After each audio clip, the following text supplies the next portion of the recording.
Vuoi assaggiare una birra dove al suo interno scopri la specialità tipica friulana?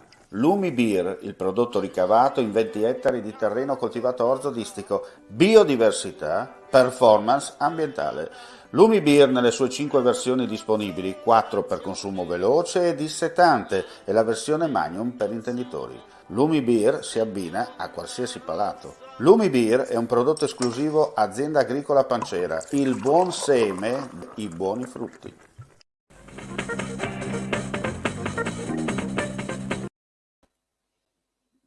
Cordiale saluto gentili amici, ben ritrovati a questo appuntamento live del pomeriggio per quanto riguarda l'edizione flash di friulitv.net. Partiamo subito con la cronaca. Incidente questa mattina poco prima dalle 9:30 a Porcia. Un'auto è finita fuori strada. Nel sinistro è accaduto in via Rovergross. La persona alla guida è stata soccorsa dal personale sanitario giunto in ambulanza e successivamente la persona che è stata estratta dall'auto è stata ricoverata per accertamenti all'ospedale di Pordenone. Sul posto una squadra dei vigili del fuoco del comando provinciale per mettere in sicurezza il mezzo e la sede stradale. Rilievi da parte degli agenti del corpo intercomunale di polizia locale Porcia Roveredo in Piano. Adesso andiamo a Trieste. La sala operativa del comando dei vigili del fuoco ha ricevuto una richiesta di intervento di soccorso tecnico urgente a seguito della caduta di alcune parti di intonaco dal soffitto di una scala interna presso l'istituto scolastico superiore sito in largo Giorgio Sidney Sonnino numero 3 a Trieste. I vigili del fuoco intervenuti hanno provveduto a mettere in sicurezza le parti di intonaco pericolanti. Successivamente, su richiesta del personale scolastico, hanno provveduto a verificare 3 aule didattiche all'interno delle quali il personale docente e gli alunni riscontravano la presenza di polvere di intonaco e alcune piccole fessurazioni sulle strutture.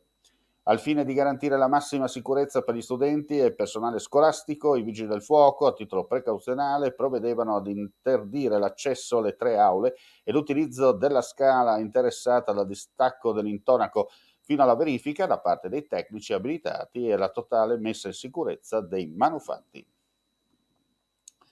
Ed eccolo qua, la novità è questa, perché è stato notificato nei giorni scorsi il DASPO emesso dal questore di Udine nei confronti del tifoso che in prossimità dell'arrivo del Giro d'Italia sul monte Zoncolan aveva messo a repentaglio la fuga solitaria del ciclista Lorenzo Fortunato.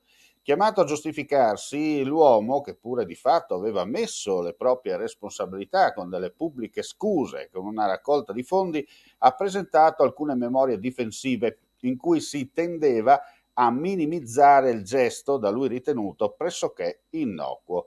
Tenuto conto della evidente ricostruzione documentale e fotografica nei confronti dell'uomo, GC le sue iniziali, è stato adottato il provvedimento di DASPO, valido per tutto il territorio nazionale. E con questa notizia chiudiamo qui questa edizione flash del pomeriggio. Ulteriori aggiornamenti sul nostro sito www.friulitv.net. Non resta che ringraziarvi come sempre per la visione e l'ascolto e augurarvi un buon proseguimento di giornata. Ehi, dico a te, vuoi un apparecchio acustico a costo zero? Acustica Friulana, via Visinale 16, Muzzana del Turniano, Udine. Telefono 334 27 67 731. Test dell'udito direttamente a domicilio, semplice e veloce. Pagamenti su misura. Non aspettare di non sentire. Campagna di prevenzione dei problemi uditivi. Acustica Friulana. Test dell'udito direttamente a domicilio, semplice e veloce. Un'occasione da non perdere.